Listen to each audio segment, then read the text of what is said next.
திருச்சிற்றம்பலம்.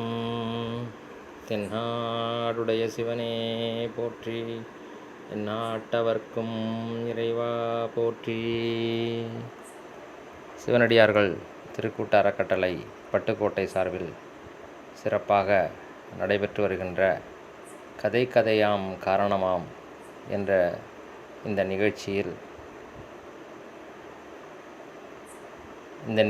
மற்றும் இதனை தொடர்ந்து வரக்கூடிய சில நிகழ்ச்சிகளில் சிவபெருமானுடைய வடிவங்கள் என்று சொல்லக்கூடிய 25 வடிவங்களை பற்றி, மகேஸ்வர வடிவங்கள் என்று சொல்லக்கூடிய 25 வடிவங்களை பற்றி முதலில் அதனுடைய கருத்து என்ன, அதனுடைய காரணம் என்ன, அதனுடைய தோற்றம் எப்படி இருக்கிறது, அது எங்கெங்கெல்லாம் இருக்கிறது, என்னென்னலாம் எனக்கு தெரிகிறதோ அந்த விஷயங்களை எல்லாம் உங்களோடு பகிர்ந்து கொள்கிறேன். அந்த விதமாக 25 மகேஸ்வர வடிவங்கள் அல்லது மகேஸ்வர வடிவங்கள், சதாசிவ வடிவங்கள் என்று சொல்லக்கூடிய சதாசிவமூர்த்தியினுடைய முகங்களிலிருந்து தோன்றிய மகேஸ்வர வடிவங்கள் அல்லது மகேஸ்வர வடிவங்கள் என்று சொல்லக்கூடிய 25 வடிவங்களை பற்றி மட்டும் முதலில் பார்க்கிறோம். அதற்கு பிறகு 64 வடிவங்கள் இருக்குது. அது வாய்ப்பு கிடைத்தால் பெருமான் அருளால் அதையும் பார்ப்போம். முதல்ல இந்த வடிவங்கள் அமைந்திருக்கக்கூடிய முறை எப்படி, எங்கேருந்து என்னென்ன வடிவங்கள் தோன்றுகிறது என்பதை பற்றி பார்ப்பதற்கு முன்பாக சிவபெருமானுடைய 5 முகங்கள், வெளியில் தெரியக்கூடிய 5 முகங்கள், அப்புறம் தெரியாமல் கீழ் நோக்கி இருக்கக்கூடிய அதோ முகம் என்று சொல்லக்கூடிய ஒரு முகம், அது கீழ் நோக்கி இருக்கும் அப்படின்னு சொல்கிறது. ஆக இந்த 5 முகங்களிலிருந்து ஒவ்வொரு முகத்திற்கும் 5 வடிவங்களாக தோன்றியவை தான் மகேஸ்வர வடிவங்கள் அல்லது மகேஸ்வர மூர்த்தங்கள் என்று சொல்லக்கூடிய இப்போ நாம் பார்க்க போகிற வடிவங்கள். அவற்றினுடைய சிறப்பு, அவற்றினுடைய பெருமை, அவற்றை பற்றிய விஷயங்கள் பலவற்றையும் இந்த நிகழ்ச்சியிலே நாம் பார்க்க இருக்கிறோம். பெருமானுடைய 5 முகங்களிலே மேல் நோக்கிய முகம் என்பது ஈசானம் என்று சொல்லக்கூடிய மேல் நோக்கிய முகம். அது 3 டைமென்ஷனில் பார்க்கும்போது, அதாவது முப்பரிமாணத்தில் பார்க்கின்ற போது மேல் நோக்கிய முகம், படத்தில் இப்படி 2 பரிமாணங்களாக இருக்கக்கூடிய நீல அகலம் மற்றும் இது இல்லாமல் நீல அகலமாக இருக்கக்கூடிய அந்த வடிவத்தில் பார்க்கின்ற போது வட கிழக்கு திசை, ஈசான திசையை நோக்கி இருக்கக்கூடிய முகமாக காட்டப்படுகிறது. கணக்குப்படி பார்த்திங்கன்னா அது மேல் நோக்கிய முகம். அதிலிருந்து ஒரு 5 மூர்த்தங்கள். அடுத்தது தத்புருஷம் என்று சொல்லக்கூடிய கிழக்கு நோக்கிய முகத்திலிருந்து ஒரு 5 மூர்த்தங்கள். அடுத்தது அகோரம் என்று சொல்லக்கூடிய தெற்கு நோக்கிய முகத்திலிருந்து ஒரு 5 மூர்த்தங்கள். அடுத்து வாமதேவம் என்று சொல்லக்கூடிய வடக்கு நோக்கிய முகத்திலிருந்து ஒரு 5 மூர்த்தங்கள். சத்யோஜாதம் என்று சொல்லக்கூடிய மேற்கு நோக்கிய முகத்திலிருந்து ஒரு 5 மூர்த்தங்கள் என்று 25 மூர்த்தங்களாக வருகின்றன. அது இப்படி தான் இந்த 1 2 3ன்னு போட்டிருக்காங்களே அந்த அமைப்பில் தான் வருகிறது. அப்போது நம்மளால் முடிஞ்ச அளவுக்கு எத்தனை முகூர்த்தங்களை ஒரு நிகழ்ச்சியிலும் பார்க்க முடியும் என்று பார்த்து கொண்டு முடிந்த அளவுக்கு 5 5 பார்க்குற மாதிரி பண்ணுறேன். எங்கேயாவது ஒரு சிலது கொஞ்சம் விரிவாக விளக்கமாக சொல்ல வேண்டும் என்றால் அதை தனியாக செய்யலாம் என்று ஒரு யோசனையும் இருக்கிறது. அதில் இப்போது நாம் ஈசான மூர்த்தியை எடுத்துக்கொள்வோம். ஈசான முகத்திலிருந்து தோன்றிய மூர்த்தங்கள். இதில் இருந்து சோமாஸ்கந்தர், நடராஜர், ரிஷபாரூடர், கல்யாண சுந்தரர், சந்திரசேகரர் என்கிற 5 உருவங்கள், மூர்த்தங்கள் அதிலிருந்து தோன்றியன என்பது நம்முடைய புராணங்கள் சொல்லக்கூடிய விஷயம்.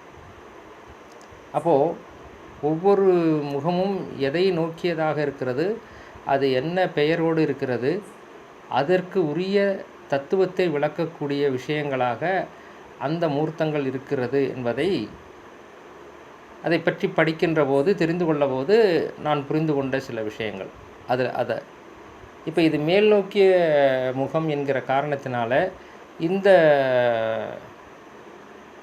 ரூபங்கள் எல்லாம், இந்த உருவங்கள் எல்லாம் மேல் நோக்கிய தத்துவத்தை, ஆன்மாவுக்கும் அதற்கு மேல் நோக்கிய தத்துவத்தை அப்படி சொல்லக்கூடிய ஒரு உயர்நிலை வடிவங்களாகவே இருக்கும் அப்படிங்கிறத நம்ம புரிந்து கொள்ள வேண்டும்.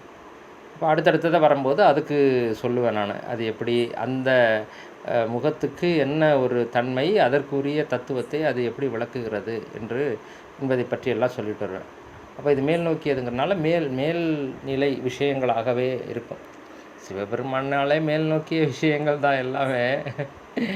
இருந்தாலும் அவர் ஒரு தன்மையில் இருக்கக்கூடிய அந்த முகத்தினுடைய இருந்து வெளிப்படக்கூடியது என்கிறதுனால அதற்குரிய தன்மைகளை பிரதிபலிக்கக்கூடியதாக இருக்கும். அதை முழுமையாக நீங்கள் பார்க்கின்ற போது தெரியும். இதில் முதல் மூர்த்தமாக சோமாஸ்கந்தர் என்கிற மூர்த்தம். இந்த சோமாஸ்கந்தர் அப்படிங்கிற மூர்த்தம் உங்களுக்கு எல்லாருக்குமே ரொம்ப பரிச்சயமான ஒரு மூர்த்தம்தான்.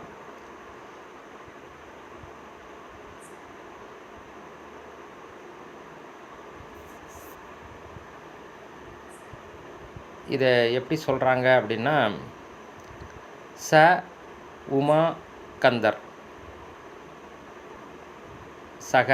சக உமா கந்தர் அப்படின்னு சொல்கிறாங்க. அதாவது உமையுடனும் கந்தனுடனும்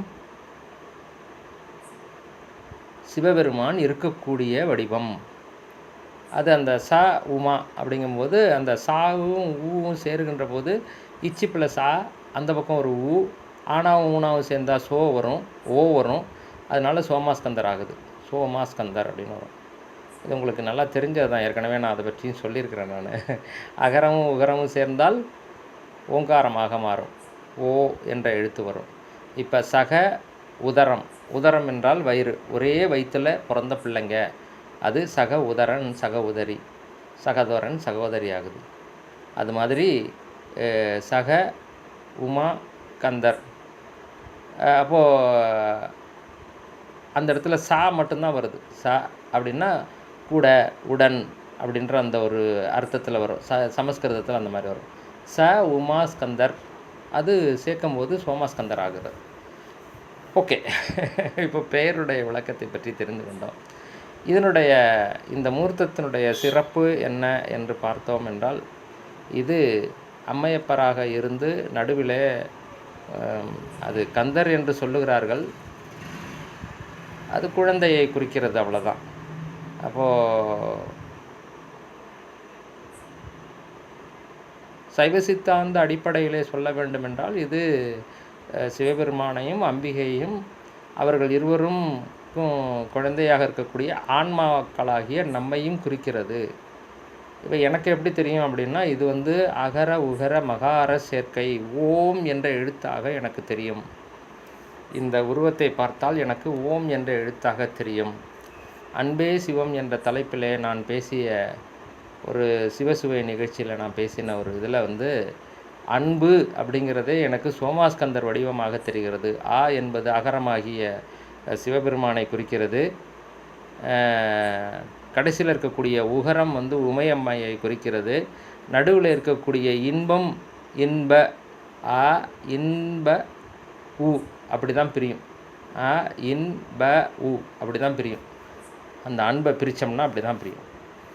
அந்த உகரம் உமையம்மையாக தெரிகிறது. இன்பமாக இருக்கக்கூடிய இந்த ஆன்மா கந்தனாக தெரிகிறது.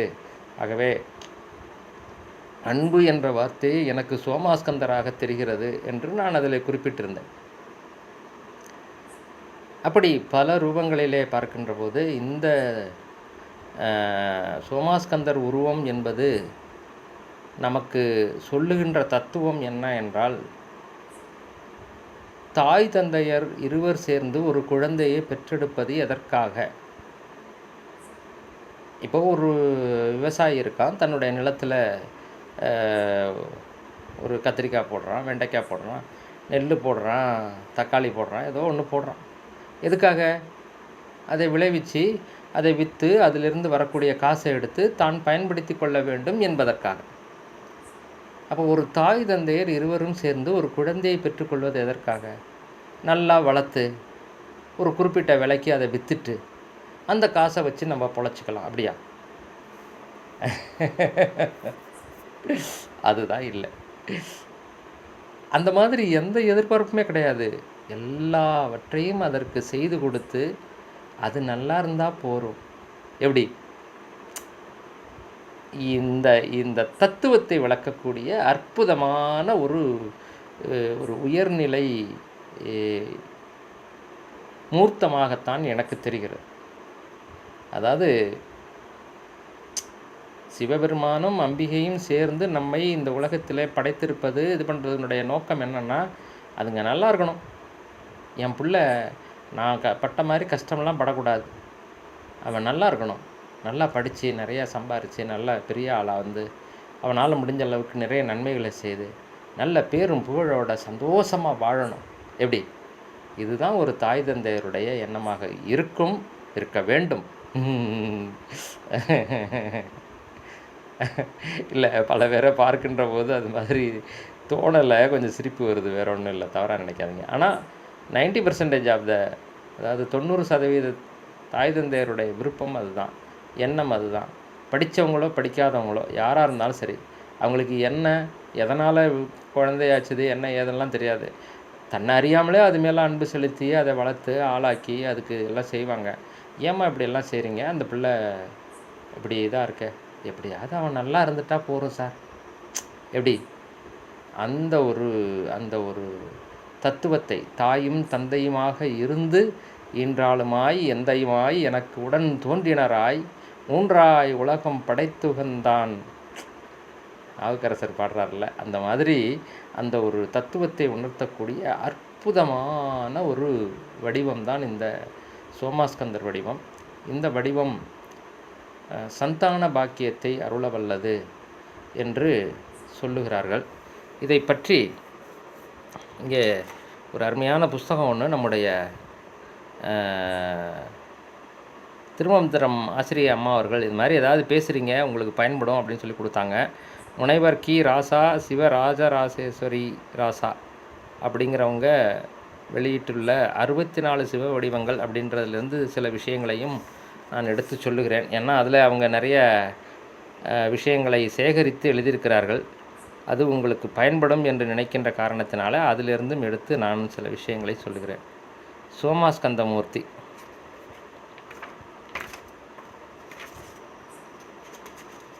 அங்கே என்ன சொல்லியிருக்காங்க?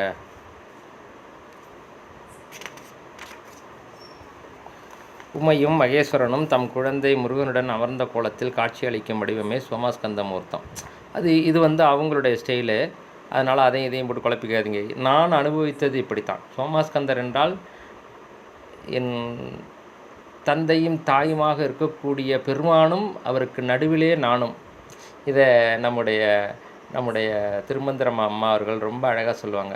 அங்கே ஒன்று நடுவில் இருக்கிறது கந்தன் முருகப்பெருமான் அப்படின்னு நினச்சிக்காதீங்க, அது நம்ம தான் அப்படின்னு சொல்லுவாங்க. இது சத்து சித்து, இடையில் இருக்கிறது ஆனந்தம். சத்து சித்து ஆனந்தம் சச்சிதானந்தம் என்கிற அந்த பெயரை குறிக்கக்கூடிய உருவம் இது சச்சிதானந்தம்னு எழுத்தில் எழுதணும்னா இது, அதை படமாக வரைஞ்சோம்னா சோமாஸ்கந்தர் வடிவம். அது ஆனந்தம பொருளாக இருக்கக்கூடிய ஆன்மா நடுவில் இருக்குது அப்படின்னு சொல்லுவாங்க. இப்போ இவங்க சொல்லியிருக்கிறத நான் அப்படியே படிச்சிடுறேன். நான் இவ்வடிவம் சிவன், சைவம் சிவன், சாக்தம் உமையம்மை, கௌமாரம் முருகன் ஆகிய 3 வழிபாட்டு நெறிகளின் கூட்டிணைவு ஆகும். இது ஒரு புரிதல். சத்து எனும் சக்தியும் சித்து எனும் சிவமும் ஆனந்தம் என்னும் முருகனும் இணைந்து சச்சிதானந்த வடிவமாக அருள்பாலிக்கின்றனர். இதே கருத்து தான் சொல்லியிருக்காங்க. அது ஆனந்தமாகிய முருகன் சொல்லியிருக்காங்க. நம்ம அதை நாம தான் அது அப்படின்னு புரிஞ்சுக்கிறோம். இன்னொரு வகையில் சொல்வதென்றால் உண்மை, அறிவு, இன்பம் ஆகிய 3இன் கூட்டிணைவே இவ்வடிவம் எனலாம். இக்கோலத்தில் சிவபெருமானின் சாந்தம் தவழும் முகமும், உமையம்மையின் அருள் விளங்கும் முகமும், முருகனின் புன்னகை அரும்பும் முகமும் பார்த்து கொண்டே இருக்கலாம் போல் தோன்றும். இது புத்திர பாக்கியம் அருளும் வடிவம் என்பது குறிப்பிடத்தக்கது. இதனால் உமையம்மையின் இன்னொரு திருநாமம் புத்திர சௌபாக்கிய பிரதாயினி என்றானது. சோமாஸ்கந்தர் வடிவம் என்பது தமிழ்நாட்டுக்கே உரியது. இதை முதலாக அறிமுகம் செய்தவர் ராஜசிம்ம பல்லவன் என்ற 2ஆம் நரசிம்மவர்மன் கிபி 700 728 வரைக்கும். பல்லவர்கள் ஆட்சி காலத்தில் முதல்ல சைவ வைணவ சமயங்கள் புறந்தள்ளப்பட்டு சமண பௌத்த சமயங்கள் செல்வாக்கு பெற்றிருந்தன. இதனை திருஞான சம்பந்தர், திருநாவுக்கரசர் தேவார பாடல்களின் வழி நாம் அறியலாம். தொடக்க கால பல்லவர்கள் சமண சமயத்துக்கு ஆதரவாக இருந்தாலும் 2ஆம் நரசிம்மவர்மன் தமிழ்நாட்டில் சைவம் தழைத்தோங்க புதிய உபாயத்தை கடைபிடித்தான். சைவத்தின் முக்கிய கோட்பாடு குடும்ப நெறி என்பதை உலகுக்கு உணர்த்த எண்ணினான். அதற்கு சோமாஸ்கந்த வடிவத்தை தேர்ந்தெடுத்து தான் நிறுவிய கோயில்களில் சுவாமி கருவறையில் மூலவருக்கு பின்புறச் சுவரில் சோமாஸ்கந்தர் வடிவத்தை புடைப்புச் சிற்பமாக அமைத்தான். இப்படிப்பட்ட சிற்பங்கள் இவன் நிறுவிய காஞ்சி கைலாசநாதர் கோயில் சுவாமி கருவறையிலும் மாமல்லபுர கடற்கரை கோயிலும் அமைந்தன. தன்னை சிவ சூடாமணி என்று அவன் அழைத்து கொண்டான். இந்த கருத்துக்கு ஆதரவாக ஒரு விஷயம் எனக்கு தோன்றியது, அதையும் நான் இங்கே பதிவு செய்கிறேன். அதாவது காஞ்சி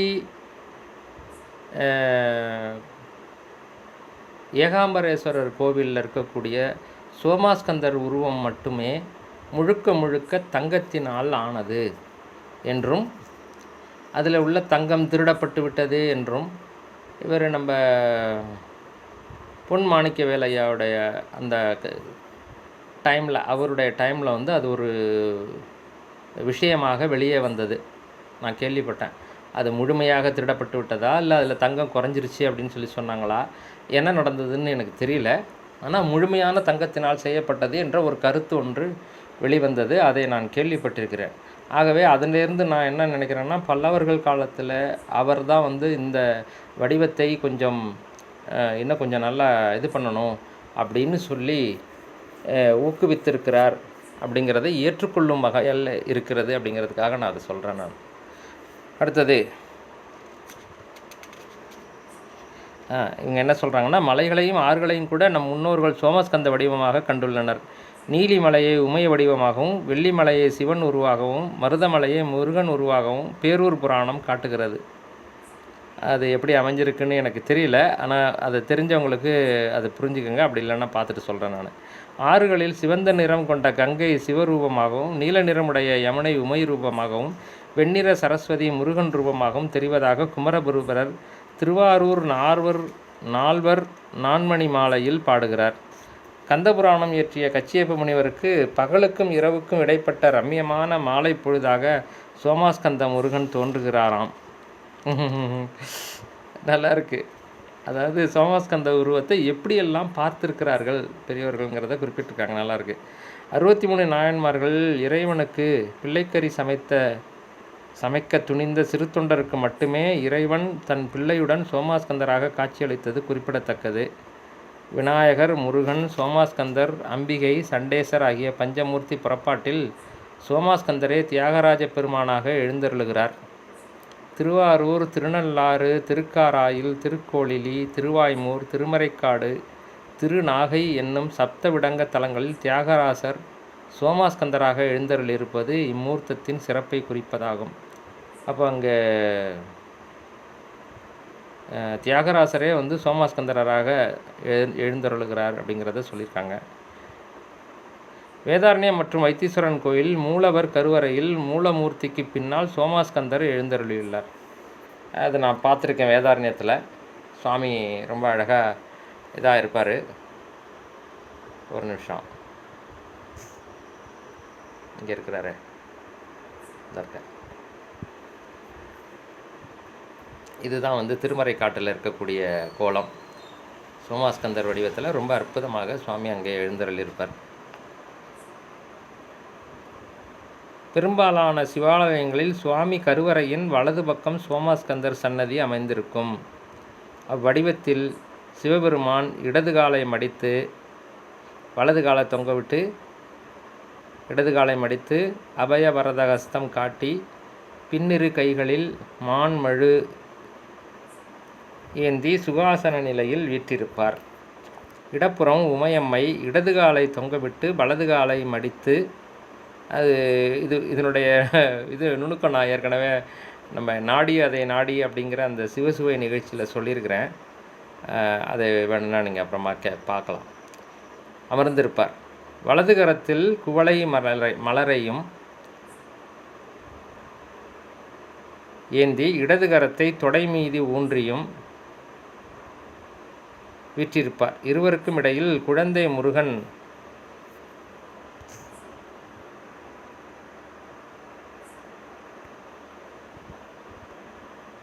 அவர் இடது கரத்தில் கனியும் வலது கரத்தில் சூசி முத்திரையும் காட்டி புன்முறுவலோடு அமர்ந்திருப்பார் அப்படின்றாங்க. இதில் ஒரு நடனம் ஆடிட்டு இருக்கிற மாதிரியான ஒரு இதில் இருக்குது. இப்படியும் இருக்கிறது. கருவை காத்து குழந்தை வரம் தரும் திருக்கருகாவூர், சென்னைக்கு அருகே உள்ள திருத்தண்டலம் என்னும் திருக்கல்லில், கும்பகோணம் அருகே உள்ள திருநரையூர், அரித்துவாரமங்கலம் ஆகிய திருத்தலங்களில் மூலவர், அம்பாள், முருகன் சன்னதிகள் சோமாஸ்கந்தர் அமைப்பில் உள்ளன. காஞ்சி ஏகாம்பரநாதர் கோயிலும் காமாட்சி கோயிலும் காஞ்சி குமரக்கோட்டமும் ஒரே நேர்கோட்டில் சோமாஸ்கந்தர் அமைப்பில் உள்ள கோயில்களாகும். மதுராந்தகம் வெண்காட்டீஸ்வரர் கோவிலில் சோமாஸ்கந்தருடன் கணபதியும் எழுந்தருளியுள்ளார். இதெல்லாம் அடிஷனல் இன்ஃபர்மேஷன்ஸ் சோமாஸ்கந்தரை பற்றி. ஆக நாம் புரிந்து கொண்டது என்ன அப்படின்னா, சோமாஸ்கந்தர் அப்படிங்கிற அந்த உருவம், இந்த ரூபத்திலே தான் எப்படி இந்த ஆன்மாக்களை இந்த உலகத்திற்கு படைத்து, எதற்காக படைத்து, எப்படி நாம் அருள் செய்கிறோம் என்று நமக்கு காட்டுவதற்காக, நம்மையும் தாய் தந்தையராக்கி நம்முடைய பிள்ளைகளை நாம் எதற்காக பெறுகிறோம் என்றால் அவங்க நல்லா இருக்கணும், அவ்வளோதான். வேறு எதுவும் எண்ணமே கிடையாது. அது மாதிரி நீங்களாம் நல்லா இருக்கணுங்கிறதுக்காக தாண்டா அவங்களையெல்லாம் படைச்சி போட்டிருக்கிறேன் நான். எங்கள் அப்பேண்டா, அதுதான் எனக்கு தெரியுது. ஆக இது கீழ்நிலையில் உள்ள ஒரு விஷயம் கிடையாது.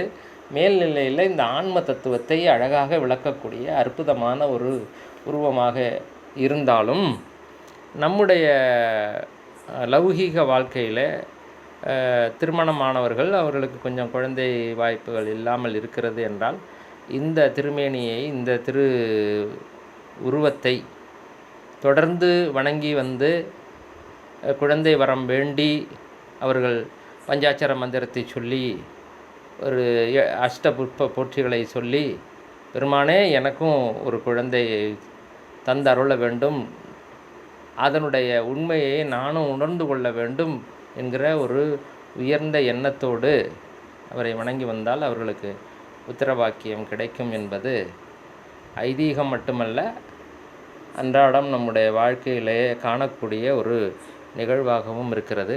ஆகவே இந்த வடிவத்தை அது மாதிரி குழந்தை இல்லாதவர்களுக்கு கொடுத்து தொடர்ந்து வழிபட்டு வர சொல்லலாம். இது லௌகீகத்தில் இருக்கிறதுனால உடனே இது கீழ்நிலையில் அருள்வதற்காக தரப்பட்டது என்று நினைத்து கொள்ளக்கூடாது. இது மேல்நிலையில் ஆன்மாவானது முக்தி பெற்று அடைய வேண்டும் என்பதற்காக, அவரை உணர்ந்து கொள்ள வேண்டும் என்பதற்காக அருளப்பட்ட ஒரு அற்புதமான வடிவம் என்பதை புரிந்து கொள்ள வேண்டும். அடுத்த வடிவத்திற்கு நம்ம போவோம்.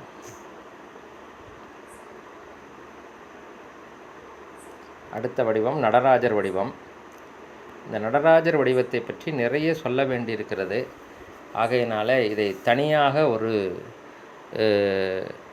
தலைப்பாக போட்டு நடராஜர் அப்படின்னே போட்டு நான் கொடுக்குறேன். நான் ஒரு சின்ன சின்ன விஷயத்தை மட்டும் சொல்லிவிட்டு நான் க்ளோஸ் பண்ணிக்கிறேன். ஏன்னா என்ன சொல்லணும், எதுக்காக நான் தனியாக ஒரு இது போடுறேன் அப்படிங்கிறத மட்டும் நான் உங்களுக்கு சொல்லிடுறேன். நான் நடராஜர் வடிவம் என்பது இப்போ நம்ம பார்த்துக்கிட்டு இருக்கிறது எல்லாமே தலைக்கு மேலே இருக்கக்கூடிய ஈசான மூர்த்தத்தினுடைய அந்த முகத்திலிருந்து வெளிவந்த மாகேஸ்வர மூர்த்தங்கள். ஆகையினால இது மேலே இருக்கிறத காட்டக்கூடியது என்பதனால நடராஜருடைய சுரூபமே பார்த்தீர்கள், உருவமே பார்த்தீங்க அப்படின்னால உங்களுக்கு எல்லாருக்குமே தெரிஞ்சது தான்.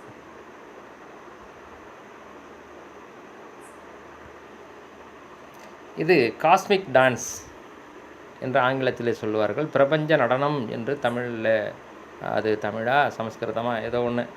ஓகே, பிரபஞ்ச நடனம் என்று சொல்லக்கூடிய அந்த நடனத்தை குறிக்கிறது. எப்படி பெருமான் இந்த பிரபஞ்சத்தையே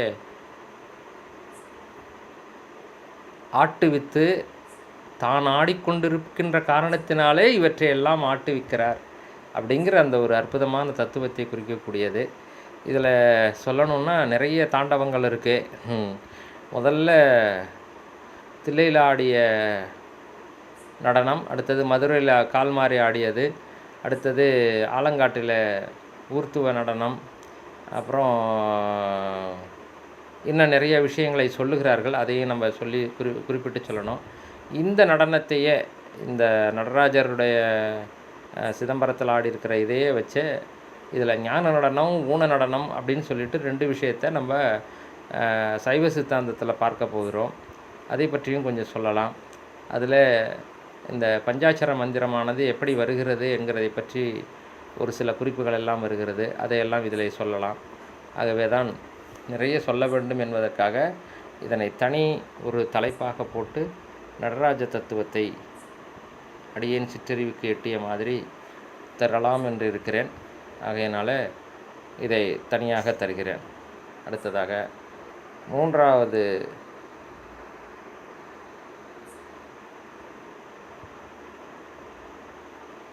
மூர்த்தமாக ஈசான முகத்திலிருந்து வெளிப்பட்ட 3வது மகேஸ்வர மூர்த்தம் ரிஷபாரூடர், இடபாரூடர். அந்த வடிவம் மிகவும் அற்புதமான ஒரு வடிவம். இதில் பெருமான் உமையம்மையுடன் மிக அழகாக அமர்ந்து அருள் பாலிக்கக்கூடிய ஒரு அருமையான ஒரு கோலம். குறிப்பாக இது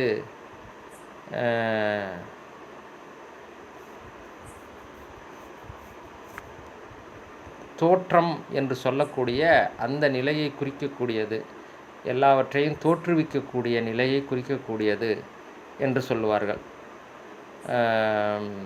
தோடுடைய செவியன் விடையேறி ஓர் தூவென் மதிசூடி காடுடைய சுடலை பொடி பூசி என் உள்ளம் கவர் கல்வன் ஏடுடைய மலரான் முனைநாள் பணிந்து ஏத்த அருள் செய்த பீடுடைய பெருமாபுரம் மேவிய பெம்மான் இவனன்றே என்கிற அந்த பாடலில் 5 தொழிலையும் திருஞான சம்பந்தர் குறிப்பிடுகிறார் என்று சொல்லுவார்கள். தோடுடைய செவியன் உமையோடு சேர்ந்து வந்தான் என்பதை குறிப்பதற்காக. சாமி தனியாக வரல, அம்பிகையோடு தான் வந்தார். அம்பிகை பாதியும்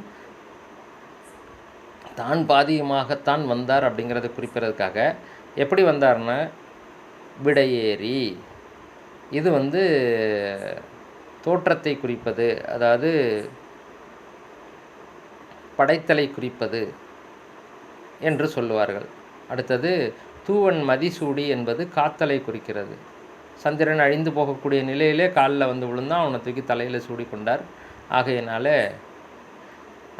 அது காத்தலை குறிக்கக்கூடிய செயல் மதிசூடி இருக்கிறது அப்படிங்கிறது. அடுத்தது காடுடைய சுடலை பொடி அப்படிங்கும்போதே அது அங்கே ஒடுக்குதலை குறிக்கிறது. ஏன்னா சுடலை பொடினா எரித்து சாம்பலாக்கிற இடம், அதனால் அது ஒடுக்குதலை குறிக்கிறது. அது பூசி என் உள்ளம் கவர் கல்வன், கல்வன்கிறதுனால மறைத்தலை குறிக்கிறதும். அடுத்தது பீடுடைய பிரமாபுரம், அதாவது ஏழுடைய மலரான் முனைநாள் பணிந்து ஏத்த அருள் செய்த, அங்கே அருளலையும் குறிக்கிறார் என்று சொல்லுவார்கள். ஓகே, இப்போ நம்ம விஷயத்துக்கு வருவோம். இந்த இடபாரூடர் என்கிற இந்த உருவம் குறிப்பாக பிரதோஷ காலங்களிலே இந்த ரூபத்தை பார்த்து வணங்குதல் மிகவும் சிறப்பானதாகும். அது ஆல்மோஸ்ட்டு என்ன சொல்கிறது,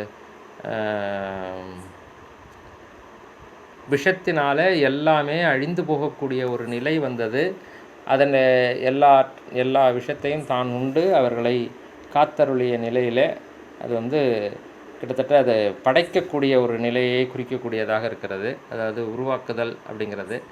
இன்னொரு விதமாகவும் சொல்கிறாங்க. எப்படின்னா, இது இப்போ நான் படிக்க போகிற அந்த இதில் அவங்க சொல்லியிருக்கிறது என்ன சொல்லியிருக்காங்க அப்படின்னா, எல்லாவற்றையும் ஒடுக்கிய போது தர்ம தேவதை எங்கே போய் ஒடுங்கிறதுன்னு தெரியாமல் அவள் ஒரு ரிஷபமாக வடிவெடுத்து நின்றால் அதன் மீது ஏறி மீண்டும் படைப்பு தொழிலை செய்தார். ஆகவே படைப்பிற்கு உரிய இதாக ஒரு அருள் செய்கிறதுக்காகத்தானே படைக்கிறாரு. அதனால் படைப்பு என்பதும் ஒரு அருளினுடைய வெளிப்பாடாக இருக்கின்ற காரணத்தினால அதுவும் ஒரு அருளாக வரும். இருந்தாலும் என்ன சொல்கிறது, இதில் பிரதோஷத்தில் அன்னைக்கு நந்தியம்பெருமானுக்கு அபிஷேகமெல்லாம் முடித்து சாமிக்கும் இவங்களுக்கு 2 பேருக்கும் தீபாராதனை காமிச்சதுக்கு பிறகு இடபாரூடராக இருக்கக்கூடிய பெருமானுக்கு தீபம் காமிச்சு அவரை வழிபட்டு வணங்குதல் என்பது மிகவும் சிறப்பான ஒன்று. அதுதான் விஷயம். இப்போது இவங்க என்ன கொடுத்துருக்காங்க இடபாரூடரை பற்றி அப்படிங்கிறதை பற்றி கொஞ்சம் அப்படியே படிச்சிடுறேன் நான்.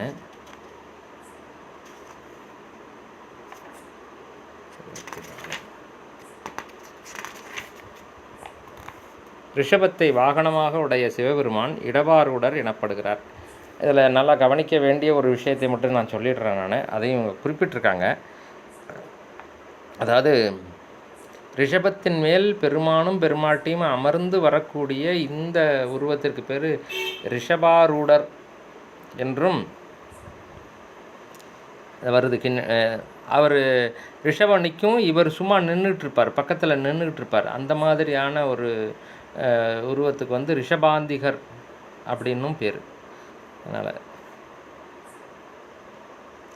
ரிஷப வாகன மூர்த்தி என்றும் இவரை அழைப்பார்கள். பிரம்மோற்சவத்தின் 4ஆம் நாள் ரிஷப வாகன காட்சியை அவசியம் தரிசிக்க வேண்டும் என்பார்கள். அதே போல பிரதோஷ தினத்தன்று சிவபெருமான் உமாதேவியோடு ரிஷப வாகனத்தில் காட்சி தருவது அருளை அள்ளி வழங்குவதாகும். 63 நாயன்மார்களில் திருஞான சம்பந்தர், திருநீலகண்டர், இயற்பகை நாயனார், இளையான்குடிமாற நாயனார், சிறுத்தொண்டர், சண்டேசர் உள்ளிட்ட பலருக்கு இறைவன் உமாதேவியோடு காட்சி அருளிய வடிவம் இடபாரூடர் வடிவமாகும். இந்த வடிவத்தில் உமாதேவியார் தர்மசித்த பிரதாயினி என்று அழைக்கப்படுகிறார். தர்மத்தை வளர்க்கக்கூடியவள் அது மாதிரி இருக்கிறதுனால. உலகமும் உயிர்களும் அழிவில் இருக்கும் ஊழிக்காலத்தில் தாமும் அழிந்து விடுவோமோ என்று அஞ்சிய தர்ம தேவதை ரிஷப வடிவம் கொண்டு சிவபெருமானுக்கு வாகனமாக ஆனாள். இந்த ரிஷபத்தில் அமர்ந்து சிவபெருமான் அருளிய நிலையில்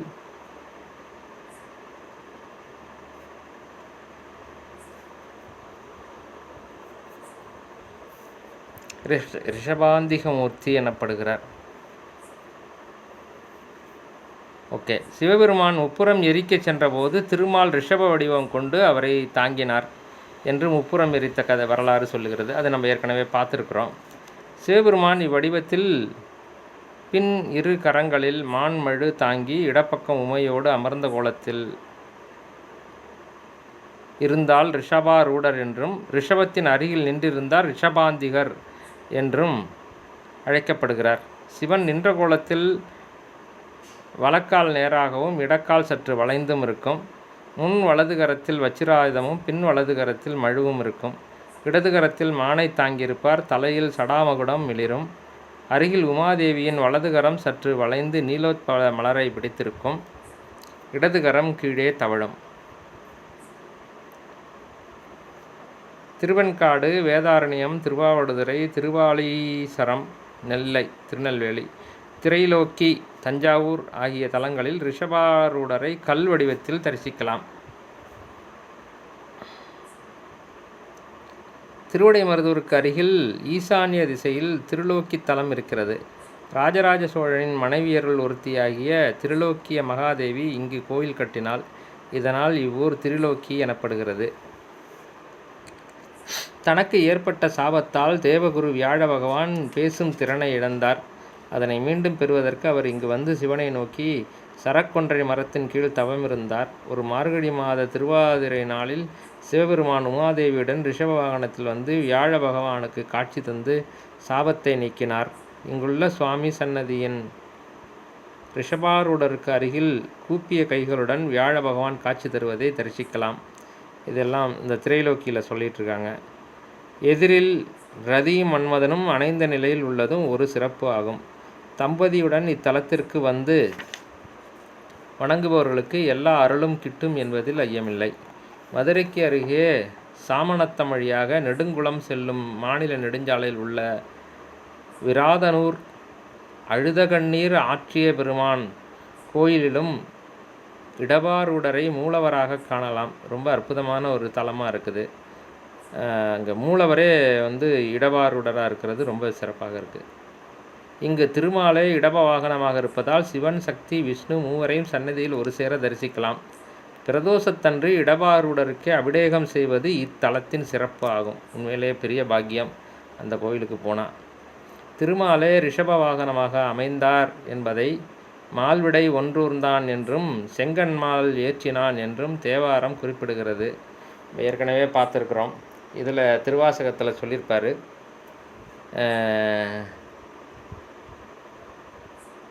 இடபம், அதாவது பரிமாவும் தேரும் உகந்து ஏறாதே இடமும் உகந்து ஏறியவாறு எனக்கரிய இயம்பேடி. அது வந்து திருச்சாழலில் வரும். தடமதில்கள் அவை மூன்றும் தழலெரித்த அந்நாளில் இடபமதாய் தாங்கினான் திருமால்கான் சாழலோ அப்படின்னு பதில் வரும். அதில் ரொம்ப அழகாக சொல்லியிருப்பாங்க. ஏறுகந்து ஏற வல்லான் என்றும் ஏறுகந்து ஏறிய நம்பன் என்றும் சுந்தரர் பரவுகிறார் அப்படின்னு சொல்லி அவங்க கொடுத்துருக்காங்க. இது ரொம்ப அற்புதமான ஒரு திரு உருவம். இந்த உருவத்தை வணங்குவோர் வழிபடுவோர் அனைவருக்கும் அனைத்து நலன்களும் கிடைக்கும் என்பது ஐதீகம்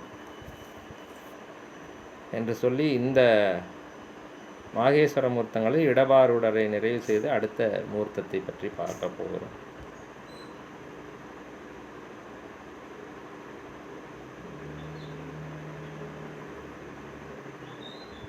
அடுத்தது நான்காவதாக கல்யாண சுந்தரர் என்கிற ரூபம்.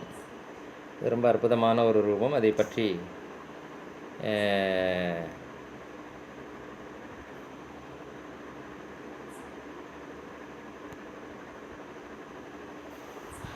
மிகவும் என்ன சொல்கிறது, மங்களகரமான ஒரு ரூபம். அது திருச்சாடலில் தான் கேட்பாங்க, என்னையா உங்கள் ஆள் வந்து என்னது மங்கையோர் பங்கினர் தாவத வேடத்தர் வேஷம் போட்டிருக்கிறது வந்து ஒரு தவத்தில் இருக்கக்கூடிய ஒரு இவர் மாதிரி. ஆனால் அந்த ஆள் வந்து தன்னுடைய ஒரு பாகத்தையே ஒரு பெண்ணுக்கு கொடுத்துருக்குறாரு. என்ன இது அப்படின்னுட்டுலாம் கிண்டல் அடிப்பாங்க. ஓகே, எதுக்காக அதை சொல்கிறேன்னா,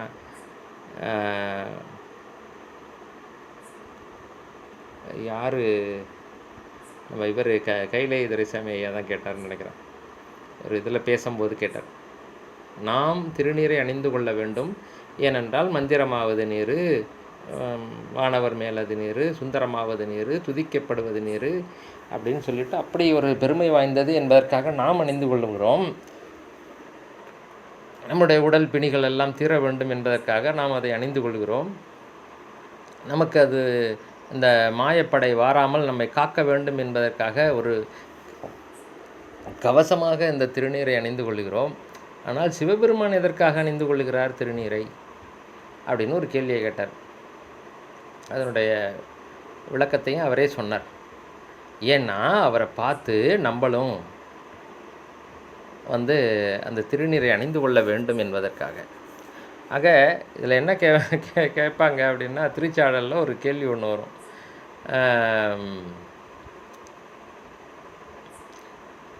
இது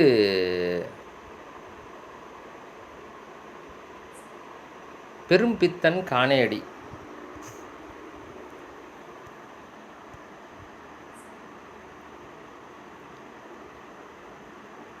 உங்கள் ஆள் வந்து பெண்கள் மேலே அவ்வளோ பித்தா இருப்பார் ஐயா அப்படின்னு சொல்லிட்டு அப்போது தான் அவர் சொல்லுவார், அப்படிலாம் கிடையாது,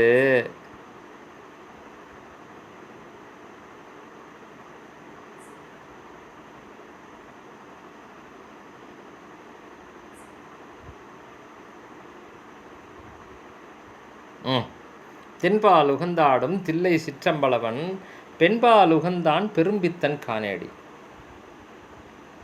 ஏன் உங்கள் ஆள் வந்து ஒரு ஒரு பாகமாக பெண்ணை கொண்டிருக்கிறார்? ஏன் அப்படி ஆனார்? அந்த ஆளுக்கு அப்படியே பெண் பித்தா அப்படின்னு சொல்லி கேட்குற மாதிரி ஒரு கேள்வியை கேட்கின்ற போது, பெண்பால் உகந்திலனேல் பேதா இருநிலத்தோர் விண்பால் யோக இது வீடுவர்கான் சாழலோ. அற்புதமாக இருக்கும். இதனுடைய கருத்தை சொல்லுகின்ற போது ஏற்கனவே ஒரு இடத்துல சொன்னாங்க, அதாவது சிவபெருமான் எந்த நிலையில் இருக்கிறாரோ அந்த நிலைக்கு எல்லா உயிர்களும் ஆட்டோமேட்டிக்காக போயிடும். அப்போ ஒரு சந்தேகம் ஒன்று வரும், எனக்கு வந்துச்சு, அதையும் சொல்லிடுறேன் நான். அதாவது உங்களுக்கு எல்லாருக்குமே தெரியும், ஒரு குறிப்பிட்ட காலகட்டத்தில் என்ன பண்ணுறாரு அப்படின்னா, அம்பிகையை பிரிந்து அவர் வந்து தனியாக உட்காந்து தவக்கோலத்தில் இருக்கிறாரு. அம்பிகை வந்து மலையரசன், அதாவது இமவானுடைய மகளாக பிறந்து அங்கே அந்த அம்மா தவம் பண்ணிகிட்ருக்காங்க. இவர் தவத்தில் இருக்கிறாரு. அப்போ தான் நால்வர்கள் வந்து இது கேட்குறாங்க, எங்களுக்கு இதனுடைய பொருள் புரியலை, வேதம் இதுகள்லாம் படித்தோம், எங்களுக்கு அதனுடைய உண்மை பொருள் என்னான்னு புரியலை, அது சொல்லணும்னு சொல்லிட்டு. அப்போது அந்த யோக நிலையில் இருந்து அவருக்கு தட்சிணாமூர்த்தியாக இருந்து கல்லாளின் புடையமர்ந்து 4 மறை 6 அங்கம் முதல் கற்ற கேள்வி வல்லார்கள் 4வருக்கும் வாக்கிறந்த பூரணமாய் மறைக்கு அப்பாலாய் எல்லாமாய் அல்லதுமாய் இதெல்லாம் செய்கின்ற போது என்ன பண்ணுறாங்க அப்படின்னா, அந்த காலகட்டத்தில் தான் அதிகமான முனிவர்கள் எல்லாருக்கும் அந்த உணர்வே வருது. எல்லாரும் போய் அமைதியாக உட்காந்து தியானம் பண்ணுவோம் அப்படிங்கிற உணர்வே வந்து தான். அதனால தான் பார்த்துட்டு தேவர்கள் எல்லாம் சொன்னாங்களாம், இந்த மாதிரி போயிட்டு இருந்தால் அவரும் எதுவும் பண்ண மாட்டார், இங்கே இருக்கிற மக்களும் யாரும் வந்து இது பண்ண மாட்டாங்க, உலகமே ஒரு மாதிரி ஆகிடும் அப்படிங்கிறத சொல்லித்தான் வந்து காமனை வந்து அவர் மேலே வந்து போய் நீ இதை ஏற்படுத்து, இச்சையை ஏற்படுத்து, அம்பிகை மேலே அவருக்கு இச்சை வந்து அவர் திருமணம் செய்து கொள்ளட்டும், அப்போ தான் நமக்கு ஒரு குழந்தையை கொடுப்பாரு, இந்த உலகமும் வந்து இதாகும்னு சொல்லுவாங்க. நான் அப்படி கேள்விப்பட்டிருக்கிறேன். ஆக இந்த கல்யாண சுந்தரேஸ்வரர் என்கிற இந்த கோலத்தில் ஆணும் பெண்ணும் சேர்ந்து வாழக்கூடிய அந்த இல்லற வாழ்க்கை நெறியினுடைய உயர்நிலை தத்துவத்தை இங்கே அருமையாக விளக்குவதற்காக இந்த முகூர்த்தமாக எழுந்தருளி அருள்வாளிக்கிறார் என்பது அடியனுடைய தாழ்மையான கருத்து புரிதல். இதை மாதுருபாகன் என்ற தலைப்பிலையும் நம்ம பார்த்துருக்குறோம். அது இன்னும் கொஞ்சம் நெருக்கமாக வரும். இது வந்து திருமணம் செய்து கொள்வதற்கு ரெடியாக இருக்கக்கூடிய மாப்பிள்ளை, அழகிய மணவாளர் அப்படின்னு தமிழில் சொல்கிறாங்க. கல்யாண சுந்தரேஸ்வரர் அப்படிங்கிறது வந்து அது சமஸ்கிருதமாக. சரி, ஓகே, வச்சுக்குவோம். எப்படியா இருந்தாலும் எனக்கு ஓகே தான். நீ சமஸ்கிருதத்தில் சொன்னாலும் சரி, இங்கிலீஷில் சொன்னாலும் சரி, ஜப்பான் பாஷையில் சொன்னாலும் சரி, எங்கள் அப்பனை நீ எப்படி சொன்னாலும் எனக்கு சந்தோஷம், அதை நான் ஏற்றுக்கொள்வேன். எவ்வளவு அழகாக இருக்கிறார் பாருங்க இங்கே சுவாமி. இதில் ஒரு சிறப்பு என்னென்னா, இந்த நிலையில் வந்து சுவாமிக்கு வலது பக்கத்தில் அம்பாள் இருப்பாங்க. இதுதான் வந்து திருமண கோலம். பொதுவாக திருமணத்தின் போது வலது பக்கம் பெண்ணை அமர வைத்து தாலி கட்டுவார்கள். தாலி கட்டி முடித்ததுக்கு பிறகு மாற்றிடுவாங்க.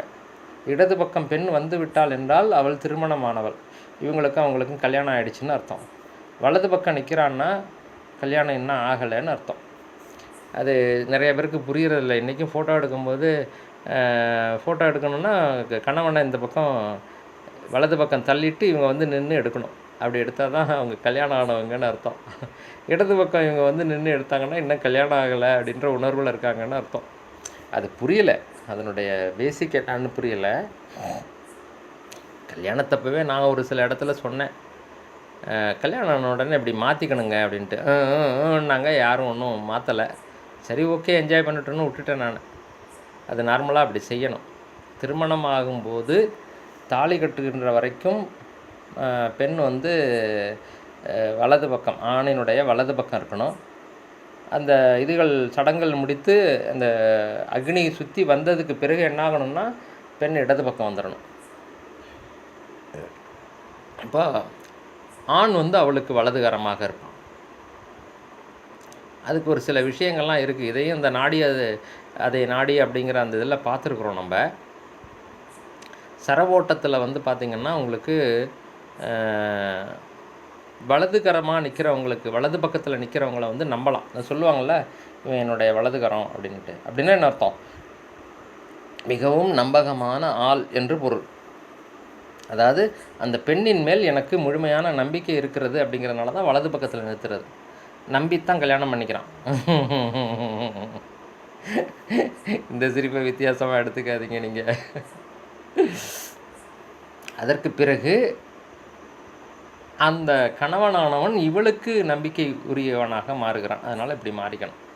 அந்த மாதிரி மாறி தான் அப்புறம் அந்த வாழ்க்கையை நடத்திட்டு போகணும் அப்படிங்கிறதுக்காக இந்த மாதிரி மாறுறது. இப்படி இருக்கக்கூடிய இந்த நிலை வந்து மிக அருமையான ஒரு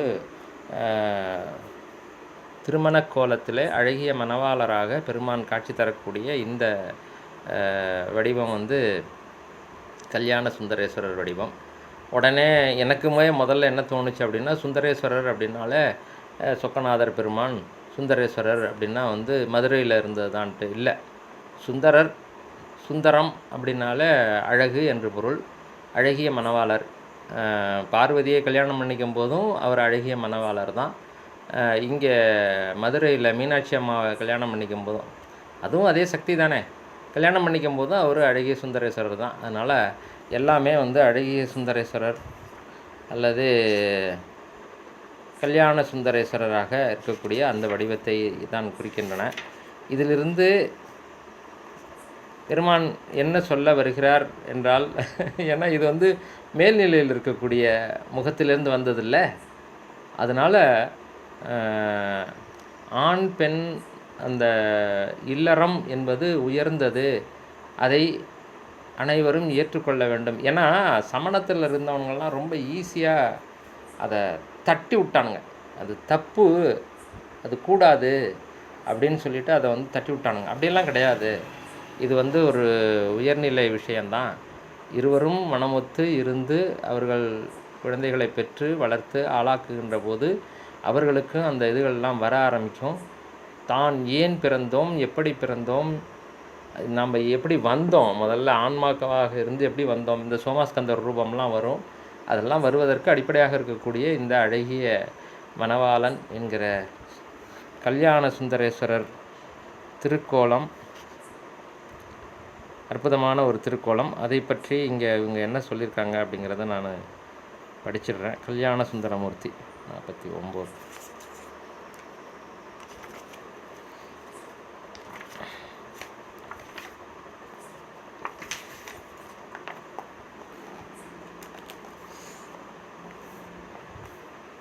கல்யாண சுந்தரமூர்த்தி தமிழில் மணவழகர், அழகிய மணவாளர் அப்படின்னு நான் சொல்லுவேன். பார்வதியின் தவத்திற்கு இறங்கி அவரை மணந்து கொண்ட வடிவம் இது. சிவபெருமானை மணக்க பார்வதி தவம் செய்ததாகவும் தவத்தின் முடிவில் சிவபெருமானை கைப்பிடித்ததாகவும் பல தலங்கள் சொல்லப்படுகின்றன. இவற்றுள் மதுரை, பந்தனைநல்லூர், திருவீழிமிழலை, திருநல்லூர், திருமணஞ்சேரி ஆகிய தலங்கள் சிறப்பாக குறிப்பிடப்படுகின்றன. இவர் வந்து வீழிமிழலைநாதர் அழகிய மணவாளர். இவர் ரொம்ப அற்புதமான காட்சி. பெருமானுடைய எவ்வளவு அழகாக இருக்கார் எங்கள் அப்பா.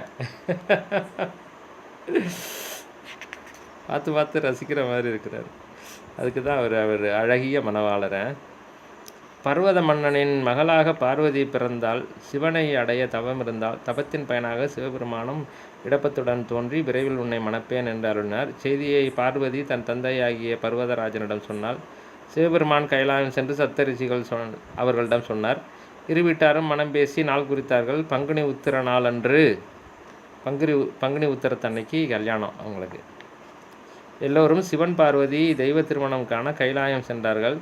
பாரந்தாங்காமல் கைலாயம் தாழ்ந்தது, தென் திசை உயர்ந்தது. இது கண்ட சிவபெருமான் தென் திசையை சமன் செய்ய அகத்தியரை தெற்கு நோக்கி அனுப்பினார். கதை அப்படி போகுது.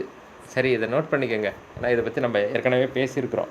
அகத்தியர் கதை அப்படி கிடையாது அப்படின்னு சொல்லிட்டு, இருந்தாலும் அவங்க சொன்ன அந்த கதையை அப்படியே இருக்கட்டும். நான் அங்கே போனால் உங்களுடைய திருமண காட்சியை பார்க்க முடியாதே அப்படின்னு சொல்லி அகத்தியர் கேட்குறார். இல்லை, நீ எங்கே இருந்து எங்களுடைய திருமண காட்சியை காண வேண்டும் என்று நினைக்கிறாயோ அங்கெல்லாம் உமக்கு காட்சி தருவோம் அப்படின்னு அகத்தியருக்கு அருள் செய்தார். நாங்கள் இங்கே வந்தவங்கெல்லாம் இங்கே வந்து பார்த்தாங்க, அவ்வளோதான். நீ எங்கெங்கெல்லாம் இருந்து பெருமானே உன்னுடைய திருமண காட்சியை நான் பார்க்கணுன்னு நினச்சேன்னா அங்கேயே வந்து உனக்கு காட்சி தருவோம். நான் அப்படி ஒரு இதை கொடுத்தாரு. அதனால் பல சிவாலயங்களில் சன்னதிகளில் சிவனும் பார்வதியும் திருமண கோலத்தில் அமர்ந்திருக்கும் புடைப்பு சிற்பத்தை காணலாம். இவ்வாறு தெய்வ திருமணம் நடந்த தலம் திருவேடிமலை. திருமணம் நடந்ததற்கு சான்றாக அங்கு மூலவர் சன்னதிக்கு முன் அரசாணிக்கால் பந்தல் இருக்குது. திருமணத்திற்காக பார்வதியின் அண்ணன் திருமால் விண்ணிலிருந்து கொண்டு வந்த மூலவர் வீழியழகர் சன்னதி விமானம் விண்ணிடி விமானம் எனப்படுகிறது. உற்சவர் கல்யாண சுந்தரர், இறைவி சுந்தர குஜாம்பிகை, அழகிய மணவாளர். இவர் தான் திருவீழிநாதர். சிவனுக்கும் பார்வதிக்கும் கைலாயத்தில் ஏற்பட்ட சிறு பிரச்சனையால் பார்வதியை பசுவாக பூவிலகில் பிறக்கும்படி பணித்தார். சரி, ஓகே, ஏதோ சொல்லியிருக்காங்க. சாப விமோச்சனத்தின் போது ஆடுதுறை தளத்தில் இடப்பாகத்தில் சேர்த்து கொள்வதாகவும் வாக்களித்தார்.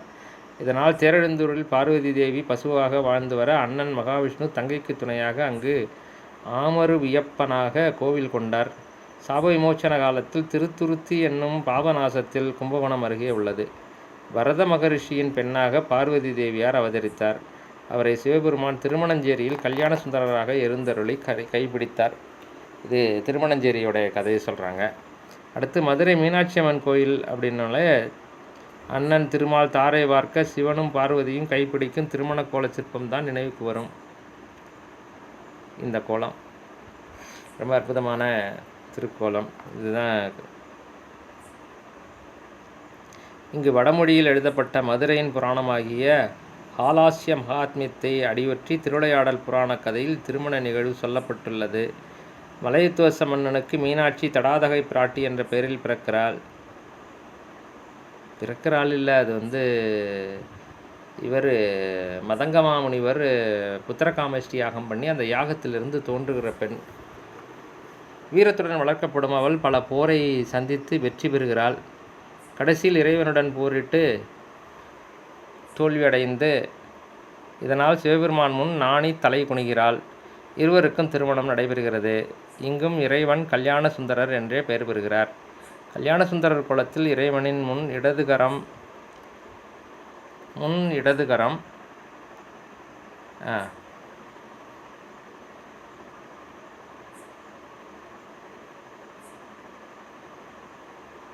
அருளை செய்யும் திருவடியை காட்டின மாதிரி இருக்குது இல்லையா? அதில் பார்த்தீங்கன்னா தெரியும். வலதுகரம் அம்பிகையினுடைய இறைவியின் வலக்கரத்தை பிடித்திருக்கும். பின் 2 கரங்கள் மான்மழி ஏந்தியிருக்கும். ஓகேயா? சடைமுடியானது அலங்காரத்தோடு சந்திரனை சூடியிருக்கும். ரொம்ப சூப்பராக இருக்கும். இடுப்பு முதல் அடிக்கால் வரை ஆடை அலங்காரம் இருந்திருக்கும். மாப்பிள்ளையில் அதுக்கேற்ற மாதிரி ரொம்ப அற்புதமான அலங்காரம், ஆடை அலங்காரம் இருக்கும். இத்திருமண கோலத்தை பெருந்திரு இமவான் பெற்ற பெண்கொடி பிரிந்த பின்னை வருந்துவான் தவங்கள் செய்ய மாமனம் புணர்ந்து மண்ணும் அருந்திரு மேனி தன்பால் அங்கொரு பாகமாக திருந்திட வைத்தார் என்று அப்பர் பெருமான் பாடுகிறார் என்று முடித்திருக்கிறார்கள். ரொம்ப அருமையான கோலம். இந்த கோலம் திருமணம் ஆக வேண்டும் என்று நினைக்கக்கூடிய அல்லது அந்த மாதிரி இருக்கக்கூடியவங்களுக்கு திருமண பாக்கியத்தை தரக்கூடிய ஒரு அற்புதமான திருக்கோலம். இந்த படத்தை கொடுத்து அவங்களுக்கு தொடர்ந்து பெருமானை வழிபட்டு வர சொன்னால் அவர்களுக்கு விரைவிலேயே திருமண பாக்கியம் கிட்டும் என்பது ஐதீகம். அடுத்ததாக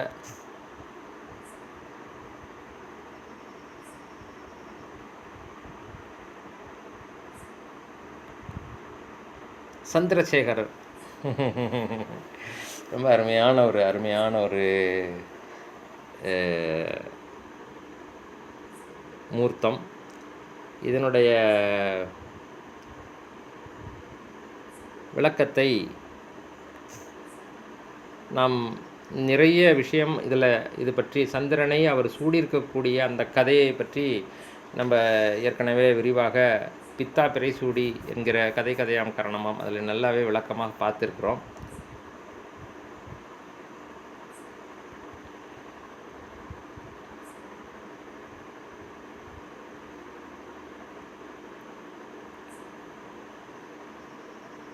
சந்திரசேகரர்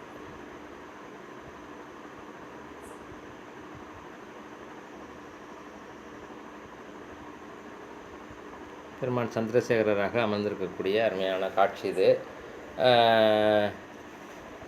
இதில் ஒரு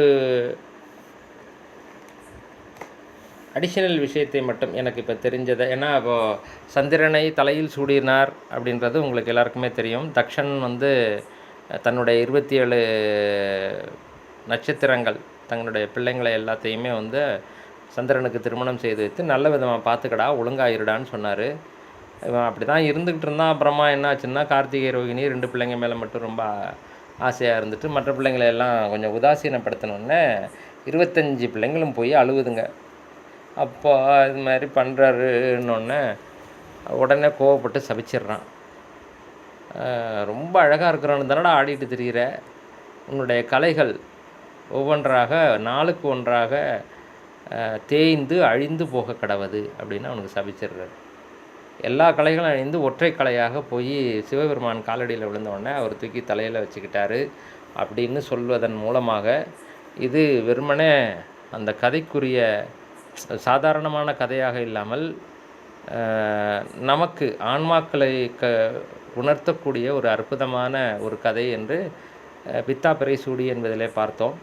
ஆக சந்திரனை சூடியிருக்கக்கூடிய இந்த நிலை என்பது ஆன்மாக்கள் ஆகிய நாம் அறியாமையினாலே அவர் 24 தத்துவங்களை நமக்கு கொடுத்து நல்லா அனுபவித்து புரிஞ்சுக்கிட்டு வாடான்னு சொல்லி கொடுத்தா நம்ம ஏதோ 1-2 தத்துவங்களை மட்டுமே வச்சுக்கிட்டு அதுகளுக்கூடையே ஓடி ஒரு சிலர் சாப்பாடுன்னு அதை திங்கிறதுலே போவான். ஒரு சிலர் அந்த அதிகாரம், பணம், இந்த திருட்டுத்தனம் பண்ணுறதுலே போவான். மணின்னு ஓடிடுவான். நம்ம ஊர்லலாம் நாயை தான் மணின்னு கூப்பிடுவாங்க. சின்ன பிள்ளையில் மணின்னு கூப்பிட்டா நாயை தான் கூப்பிடுறது. இது மாதிரி இப்போ எல்லாம் மணின்னு ஓடிக்கிட்டு இருக்குதுங்க. ஸோ அந்த மாதிரி எல்லாவற்றையும் பயன்படுத்தி உயர்நிலைக்கு வராமல் ஏதாவது ஒரு சிலதுகள் பின்னாடி ஓடி கடைசியில் ஓஞ்சி போன காலத்தில் ஐயோ இப்படி ஆயிட்டனே அப்படின்னு சொல்லி வருந்தி அழிந்து போகாமல் பெருமானை நினைந்து உய்ந்து மீண்டும் சரியான நிலைக்கு வருவதற்கான ஒரு இதை குறிப்பது தான் இந்த பிறை சூடிய தம்பிரான் அல்லது பிறை சூடிய பெருமான் என்கிற அதனுடைய விளக்கம் என்று நாம் அதில் பார்த்தோம். சந்தேகமாக இருக்கிறவங்க அதில் போய் பார்த்து கொள்ள வேண்டியது. இங்கே எங்கள் பட்டுக்கோட்டையில் இருக்கக்கூடிய கோட்டை சிவன் கோயிலில் உள்ள பெருமானுடைய பெயர் பிறை சூடிய தம்பிரான். அவரை பற்றி சொல்லுகின்ற போது சந்திரன் மனோகாரகன் ஆகிய சந்திரனை தலையில் சூடி அருள்வாளிக்கக்கூடிய காரணத்தினாலே நமக்கு மனம் சார்ந்த பிரச்சனைகள், மன உளைச்சல், மன அலைச்சல், மன நிம்மதியின்மை, மனம் பேதலித்தல், இந்த மாதிரியான பிரச்சனைகள் உள்ளவர்கள் இந்த சந்திரசேகர ரூபத்தை வைத்து வணங்கினால் அவர்களுக்கு மன நிம்மதியும் மன அமைதியும் மனதிற்கு சந்தோஷமும் கிடைக்கும் என்பது திண்ணம் என்று நாங்கள் அடிக்கடி சொல்லுவோம். அங்கே கோவிலில் பேசுகின்ற போது சொல்லுவோம். அதனால் சுவாமியை கண்டிப்பாக வணங்குங்க, உங்களுக்கு கண்டிப்பாக மனசுக்கு நல்ல நிம்மதியை தருவார். அது நாங்கள் அன்றாடம் அனுபவிக்கக்கூடிய ஒரு விஷயம். இது நாங்கள் சும்மா வெறும் வார்த்தைக்காகவோ அல்லது எல்லாரையும் கூட்டணுங்கிறதுக்காகவோ சொல்கிறதில்ல. நாங்கள் அங்கே போனோம்னா என்ன பிரச்சனை இருந்தாலும் சரி, அங்கே போய் அங்கே ஒரு 10 நிமிஷம் உட்கார்ந்துருந்துட்டு வந்தோம்னா அவ்வளோ ஆனந்தமாக இருக்கும். அது என்னன்னு சொல்ல தெரியாது, அது மாதிரி ஒரு சந்தோஷத்தை கொடுப்பார் சுவாமி. அதெல்லாம் நாங்கள் அனுபவிச்சிருக்கிறோம். அப்போது எனக்கு ஒரு விஷயம் ஒன்று தோன்றியது, அதை உங்களோடு இப்போது பகிர்ந்து கொள்கிறேன். சரி, சந்திரன் வந்து மனோகாரகன்னா அப்போ மற்றவர்கள்லாம் யார்? இந்த 9 கோள்களில் மற்றவங்கள்லாம் யார் அப்படின்னு தேடினேன். அப்போ கிடைத்த விஷயத்தை உங்களோடு இப்போது பகிர்ந்து கொள்கிறேன். சோமவார், மங்கள்வார், புதுவார், குருவார் அப்படின்னு சொல்லுவாங்க. அதில் சோமம் அப்படின்னாலே மயக்கக்கூடியது. சோமபானம்னா மயக்கக்கூடிய பானம், அப்படியே போதையை தரக்கூடியது. அது மனோகாரகன். அந்த மனம்தான் மயங்கக்கூடியது. அதனால் அந்த மனசுக்கு சம்பந்தப்பட்டவன் என்பதை குறிக்கிறது. அடுத்து மங்கள்வார் என்று சொல்லக்கூடிய செவ்வாயை வந்து அங்காரகன் என்று சொல்லுவார்கள்.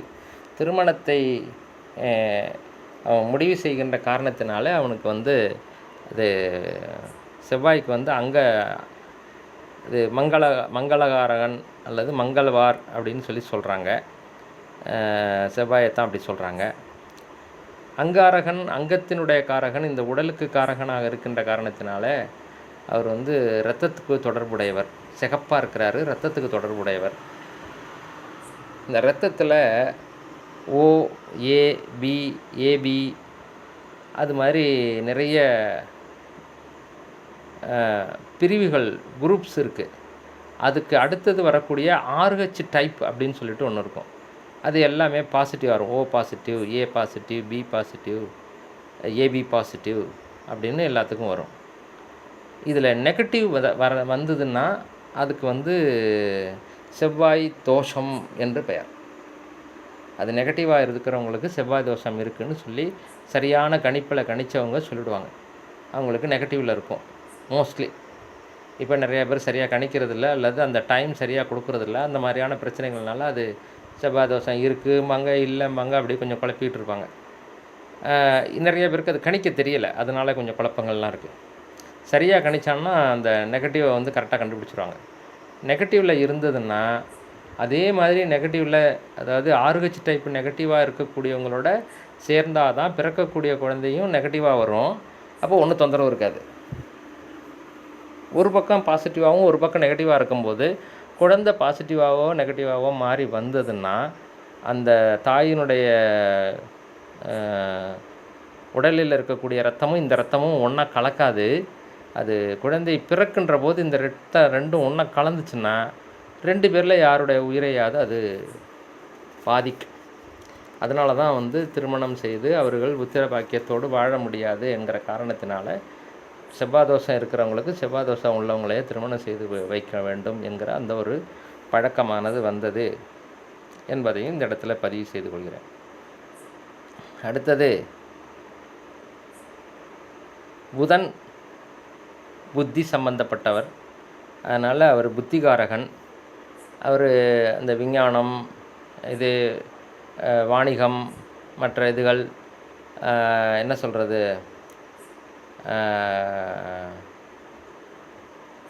இது அரசாங்கம் அல்லது என்ன சொல்கிறது, அது இதுகளை எல்லாம் நிர்வகிக்கக்கூடிய அந்த மாதிரியான இடங்கள்ல எல்லாம் இருக்கக்கூடிய ஒரு விஷயத்தை தரக்கூடியவர் புத்திகாரகன். அடுத்தது குரு ஞானகாரகன், வியாழன் அவர். அப்புறம் சுக்கிரன் சுக்கிலம் சம்பந்தப்பட்டவர். சுக்கிலம் மாதிரி அதே மாதிரியான ஒரு இது உள்ளவர். இன்பகாரகன் அவருக்கு பேர். அவர் என்ன சொல்லுவார் அப்படின்னா, பொதுவாக எல்லோரும் என்ன சொல்லுவாங்கன்னா, மனுஷனாக பிறந்து வாழ்ந்து இது பண்ணினதுக்கு பிறகு எல்லோரும் எல்லாத்தையும் விட்டுட்டு இறைவனை நோக்கி நம்ம போயிடணும் அப்படின்னு சொல்லும்போது அவர் என்ன சொல்லுவார்னா, எடுத்த உடனே அதுக்கு போகாதரா, முதல்ல எல்லாத்தையும் அனுபவிடா, நல்லா அனுபவிச்சுட்டு அதுக்கு பிறகு அவனை நோக்கி போ, எதுக்கு படைச்சிருக்கிறான் அதெல்லாம் அப்படின்னு சொல்லக்கூடியவர் சுக்கராச்சாரியார். அவர் வந்து அசுரர்களுக்கு குருவாக இருந்தவர். மற்ற நார்மலாக இருக்கிறவங்கள்ட்ட போய் சொன்னாங்கன்னு வச்சுக்கோங்களேன், இவர் வந்து சொன்னார்னா இந்த இன்பத்தை எல்லாம் அனுபவிடா அப்படின்னு சொன்னால் அவங்களுக்கு சரியாக புரியாது. அதுவும் குறிப்பாக சுரர்களாக இருக்கிறாங்க, அதாவது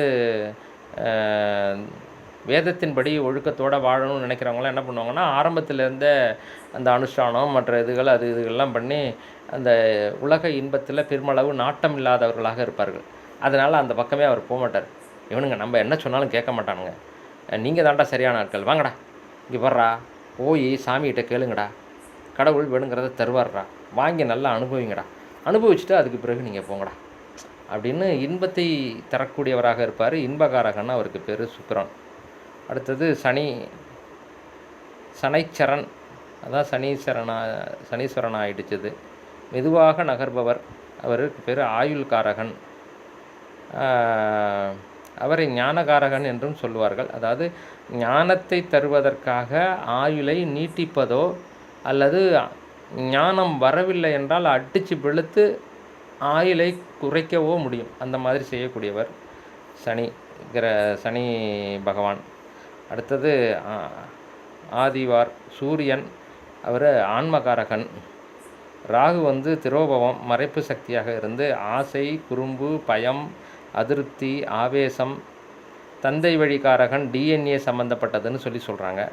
கேது மோட்சகாரகன், ஞானம், பற்றற்ற தன்மை, கற்பனை, ஊடுருவும் தன்மை, நுண்ணறிவு, மனநலம் போன்ற விஷயங்களுக்கு அடிப்படையாக இருக்கக்கூடியவர் என்று சொல்லுவார்கள்.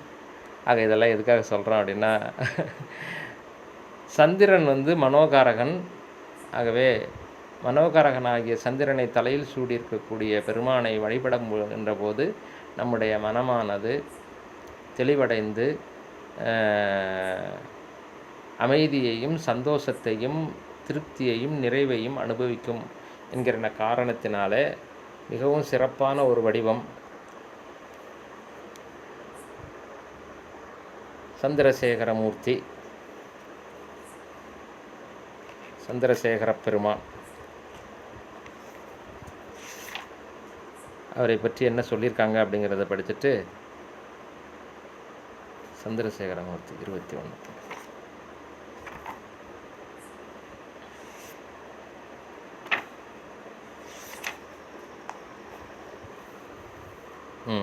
சேகரன் என்றால் காப்பவன் என்று பொருள். முழுவதுமாக தேய்ந்து இல்லாமல் போகவிருந்த சந்திரனை காப்பாற்றி தன் தலையில் சூடிக்கொண்டதால் இவர் சந்திரசேகரமூர்த்தி எனப்படுகிறார். சந்திரசேகரர் உமையம்மையோடு சேர்ந்திருப்பது பற்றி இம்மூர்த்தம் 3 வகையாக அமையும். எப்படியெல்லாம் சேர்ந்திருக்கிறார்? கேவல சந்திரசேகரர் அப்படின்னு சொல்லிட்டு ஒன்று இருக்குது. அதாவது சிவபெருமான் மட்டும் தனித்து சந்திரனை தலையில் சூடிய நிலையில் இருக்கிறது கேவல சந்திரசேகரன். கேவலம்னால தனியாக, அது மட்டும்னு அர்த்தம். அது இன்னும் இதில் தான் ரொம்ப அழகாக பயன்படுத்திகிட்ருக்காங்க. இந்த ஒன்லி அப்படிங்கிற அந்த ஒரு வார்த்தைக்கு கேவலா அப்படின்னு யூஸ் பண்ணுறது கர்நாடகாவில் கன்னட மொழியில் பயன்படுத்துகிறாங்க. கேவலா 10 சாவரா அப்படிம்பாங்க, கேவலா 10 லட்சா அப்படிம்பாங்க. அதாவது 10 லட்சம் மட்டும் அப்படின்னு அதனுடைய பொருளாகும். அது கேவலா அப்படின்னால என்ன அர்த்தம்னா ஒன்லி, அது மட்டுமே. அப்போ சிவபெருமான் மட்டுமே தனியாக நிற்கிறது. அதனால தான் நான் எதுக்காக சொல்கிறேன்னா, இப்போல்லாம் கேவலம்னா கேவலமானு அது ரொம்ப கேவலமாக சொல்லிகிட்டு இருக்கிறாங்க. கேவலமானா அது மட்டும்னு அர்த்தம். அதுதான் அதனுடைய பொருள். இது சைவ சித்தாந்தத்துலேயும் அப்படி தான் வருகிறது. ஆன்மா மட்டும் எந்த ஒரு தத்துவத்தோடும் கூடாமல் வெறும் ஆணவத்தை மட்டுமே, அது ஆணவத்தால் மூடி கடந்து உள்ளுக்குள்ளே கடந்து கஷ்டப்பட்டுக்கிட்டு இருக்கக்கூடிய அந்த நிலைக்கு பேர் கேவலத்தசை என்று பெயர். அப்படி சொல்லுவாங்க. ஏன்னா கேவல சந்திரசேகரன்னு ஒன்று நீங்கள் நம்ம பழக்கத்தில் உபயோகப்படுத்துகிறத வச்சு அதை கேவலமாக நினச்சிடக்கூடாதுங்கிறதுக்காக நான் சொல்கிறேன் நான். அடுத்தது உமா சந்திரசேகரர். சிவபெருமான் உமையம்மையோடு அமர்ந்தும் நின்றும் சந்திரனை தலையில் சூடிய நிலை. இது உமா சந்திரசேகரர் அப்படின்னு பேர் இந்த இடம். இது ஆலிங்கன சந்திரசேகரர். சிவபெருமான் உமையம்மையை தழுவி சந்திரனை தலையில் சூடிய இது ஆலிங்கன சந்திரசேகர். அப்படியே அணைச்சி பிடிச்சிருப்பார் அம்பலை. இது ஆலிங்கன சந்திரசேகரர். இவர் உமா சந்திரசேகரர். தனியாக இருந்தார்னா அவர் கேவல சந்திரசேகரர்னு பேர். ஸோ இதுதான் சந்திரசேகர மூர்த்தியினுடைய 3 விதமான இதுகள். அடுத்தது இந்த கதையை சொல்லியிருக்காங்க. தக்ஷனின் மகள்கள் 27 பேரை மணந்த சந்திரன் ரோஹிணியிடம் மட்டும் அதிக பிரியமாக இருந்ததால் மற்ற மகள்கள் தங்கள் மன வருத்தத்தை தட்சனிடம் முறையிட்டனர். இதனால் கோபம் கொண்ட தட்சன் சந்திரனின் அழகும் பிரகாசமும் கொஞ்சம் கொஞ்சமாக மங்கி போகட்டும் என்று சாபமிட்டான். சந்திரனின் ஒளியாகிய கலை நாள் ஆக ஆக மங்கிக் கொண்டே வந்தது. கலை முழுவதும் இது முடிகிற போகிற நேரத்தில் சிவபெருமான் திருவடியில் விழுந்து வணங்கினோடனே அவர் தன்னுடைய அந்த பிறையை தன் திருமுடியில் சூட்டி காத்தார். பிறை சூடிய தனிமூர்த்தியாய் விளங்கும் போது சிவபெருமானின் முன் வழக்கரம் காத்தல் குறிப்பை தரும். இது அபயகரமாக இருக்கும். இது எது தெரியுது? இதுதான் உங்களுக்கு நல்லா தெரியுதுன்னு நினைக்கிறேன். இடக்கரம் அருள் தொழிலை செய்யும். அது வரதகரம்னு பேர். அது பாதத்தை காட்டும், பிடிச்சிக்கோ அப்படின்னு சொல்லிட்டு. பின் இடக்கரத்தில் ஒன்று மானை தாங்கியிருக்கும், மற்றொன்று உடுக்கையை ஏந்தியிருக்கும்.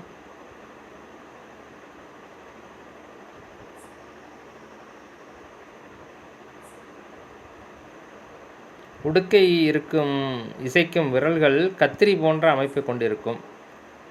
அதில் தான் அதை வச்சிருக்கிற மாதிரி இருக்கணும்.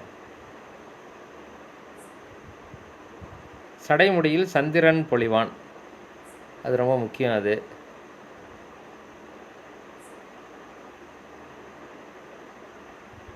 முக்கண் திருமுகத்தில் மென்னகை தவழும். இடது செவியை சங்கபத்திரம் அல்லது தாமரை இலை அழகு செய்யும். வலது காதில் மகர மீன் குண்டலம் அல்லது பத்திர குண்டலம் பொழிந்திருக்கும்.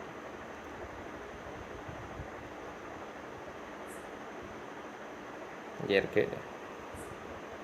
சடைமுடி தோல் வரை புரண்டு அலைபாயும், அது மாதிரி இருக்கும். இங்கே அவ்வளோ டீட்டெயிலாக தெரியல. கருத்த கண்டத்தை முத்து ரத்தின மாலை அணி செய்யும். திருக்கரங்களில் கடகம் சேர்ந்திருக்கும். இது நல்ல பெரிய பெரிய வளையல்கள், அதுதான் கடகம்னு சொல்கிறாங்க. விரல்களில் மோதிரம் செருகியிருக்கும். கணுக்காலில் கழல்கள் ஆடும், அங்கே கழல்கள் இருக்கும். தோல் முதல் திருவடி வரை நீல் வஸ்திரம் அருவி போல் படர்ந்திருக்கும். இது அவருடைய பாருங்கள், அழகாக போட்டிருப்பார்.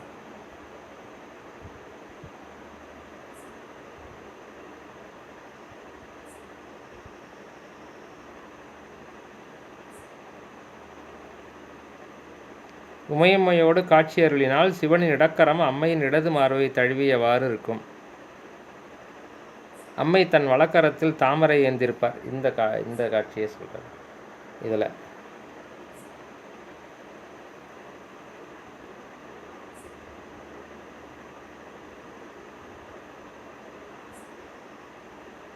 இது வலதுகரம் இடதுகரம், கரெக்டு.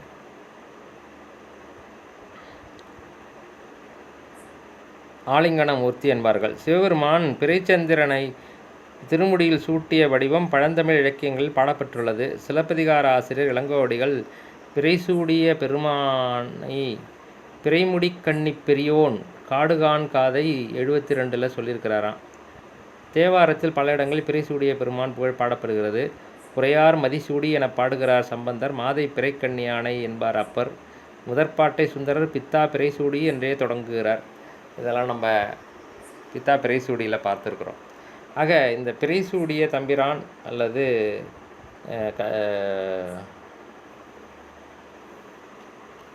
சந்திரசேகரர் என்கிற வடிவம் மனதிற்கு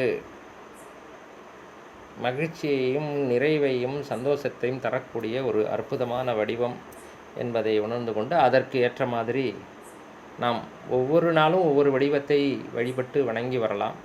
அது ஒவ்வொரு வடிவத்தினுடைய சிறப்பையும் பெருமையையும் தெரிந்து கொண்டு வழிபடுகின்ற போது அதை இன்னும் நல்லா அனுபவிக்கலாம் என்கிற முறையில் எனக்கு தெரிந்த மாதிரி பெருமான் எப்படி எனக்கு உணர்த்தினாரோ அந்த விஷயங்களை எல்லாம் உங்களோடு பகிர்ந்து கொண்டிருக்கிறேன் என்று கூறி, முதலில் ஈசான முகத்திலிருந்து வந்த